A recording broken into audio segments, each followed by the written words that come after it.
This video is going to go through the steps for what we call dimensional analysis. It's a fancy name for converting units. And so the most difficult ones are when you cross the ocean, looking at units that are going from metric to standard. So we want to make sure that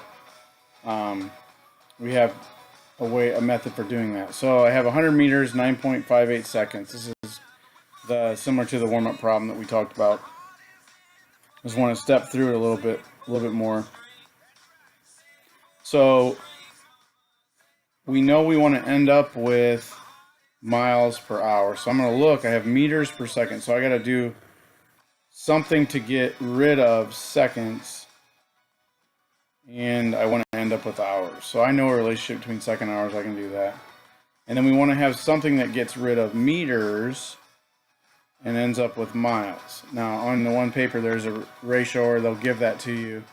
1 kilometer equals 0.621 miles. So that's not meters, but I can change some stuff. I can do a little manipulating to make sure that we have kilometers and miles. So I could even add a little fraction here and say, let's change this to kilometers first. So let's put meters and kilometers, and then squeeze one in here that gets rid of the kilometers and puts in miles, because I have kilometers and miles. Now I can go back and fill in my fractions. I know 1 hour is 3,600 seconds, because 60 seconds in a minute, 60 minutes in an hour, it's 3,600. And I know 1 kilometer is 1,000 meters. And then I know from up here that 1 kilometer is 0.621 miles. And this is one where some of you guys that are used proportions, this may not work for you because you have multiple units. So we check it. We have meters cancels out, seconds cancels out, and kilometers cancels out. And we're left with miles per hour. And it's just a matter of multiplying it out. So 100 times 3,600 times 0.621 divided by 9.58 divided by 1,000, 23.3 miles per hour. Good clip. Okay, so the rest of this just kind of breaks down what I just did there. So if you want it in a longer form, identify the unit factor relationships. That's writing all your fractions.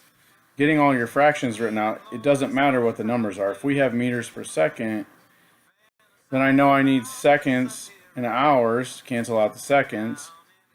And I need kilometers and meters to cancel out the meters. And then I need kilometers and meters to keep, or kilometers and miles, so I'm left with miles per hour. Before you ever put any numbers in, you can set that up. And this will help you in physics and chemistry and those kinds of unit conversions too.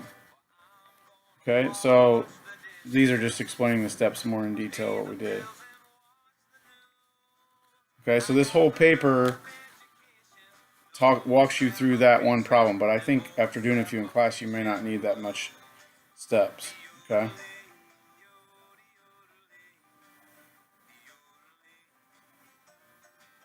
So depending on which ratio you look, this is 23.35. I think they used a different conversion from kilometers to miles, maybe one more place. And so it's just asking that you look at reasonableness here. Does it make any sense? Okay. I'm going to skip over to, I guess we'll go to the back here. The current world land speed record stands at 763.035. So let's look at it. That's miles per hour.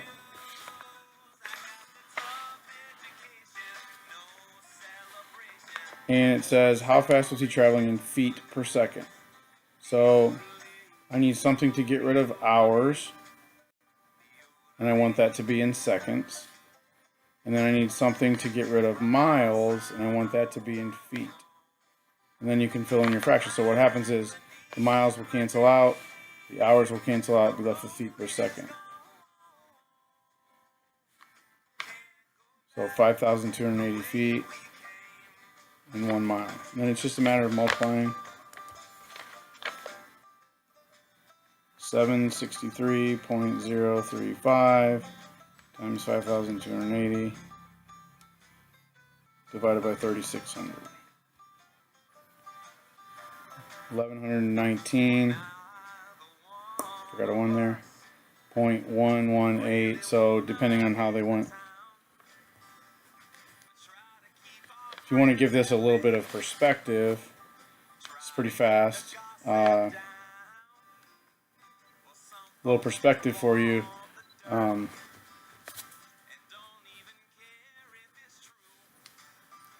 So a football field is 300 feet. So this thing is traveling almost 4 football fields per second. Thus, it's the world land speed record. I don't know how you can talk about reasonableness with that one because it's the record, so it's not really very reasonable. Cheetah achieves the fastest land speed of any given animal with 120 kilometers per hour. It says, how fast is a cheetah in feet per second? So we need to end up with feet over seconds. Given that 1 meter equals 3.28 feet. So there's our conversion that we need to jump across the ocean. So I'm going to get rid of seconds first, or get rid of hours first, so we have seconds. That'll cancel out. And then 1 meter equals 3.28 feet. So right now I have kilometers, so I need to get rid of kilometers and get those into meters. And then I'll be able to get rid of meters and put those into feet. So notice I haven't put any numbers in. I'm just setting up all my stuff. So that cancels out, left with feet per second. So I just need to fill in 1,000 meters and 1 kilometer. And then my last one is 1 and 3.28.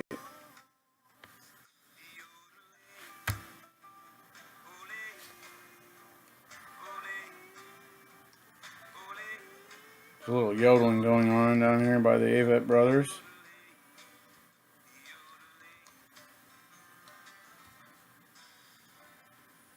Divided by 3,600.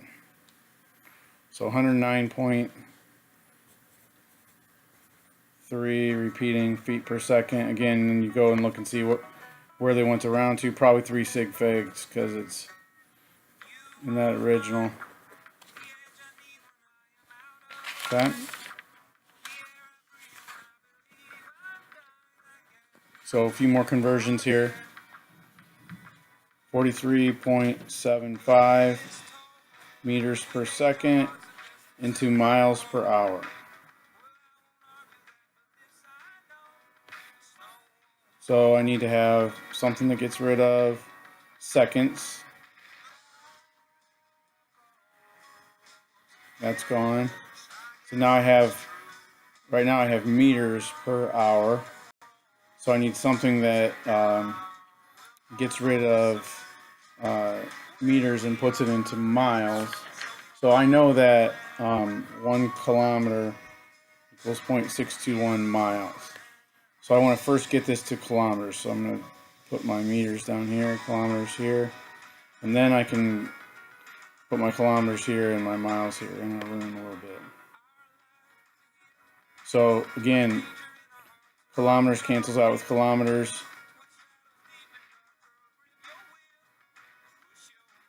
Sorry. Meters cancels out with meters. Just need to fill in my numbers. 1 hour, 3,600 seconds. 1 kilometer, 1,000 meters. Now I use my ratio here. 0.621 miles in 1 kilometer.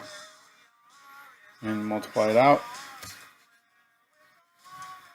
43.75 times 3,600 times 0.621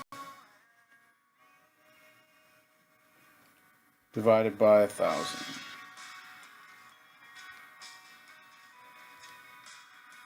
You could just move it over 3 places, so 97.8.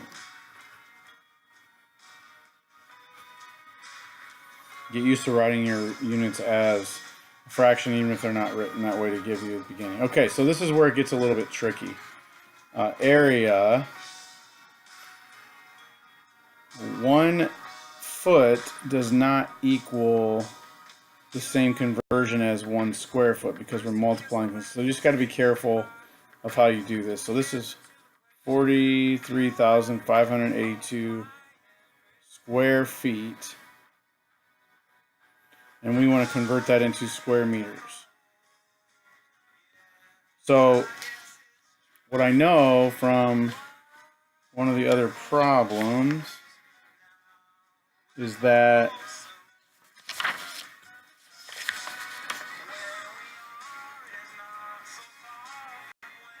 I did know it.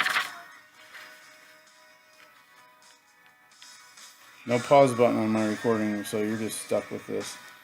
I think it's 3.28 feet.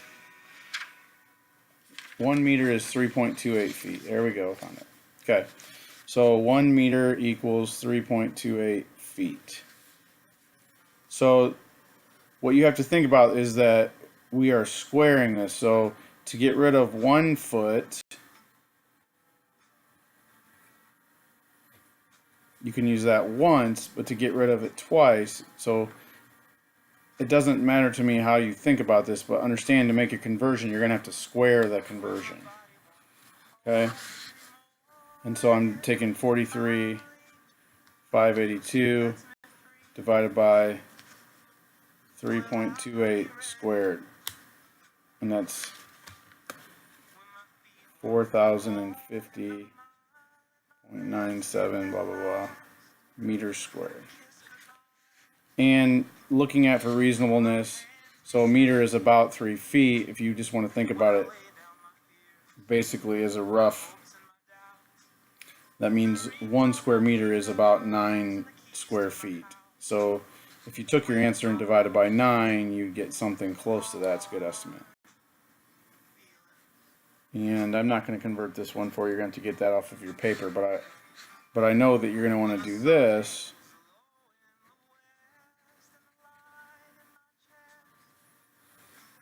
Something that relates grams to pounds, but probably in between there's going to be something that relates pounds to kilograms, and then you would change kilograms into grams. And this one, we know, this one you'd have to get from a piece of paper. Okay, so that's your dimensional analysis explanation. Those either are gone or needed it again.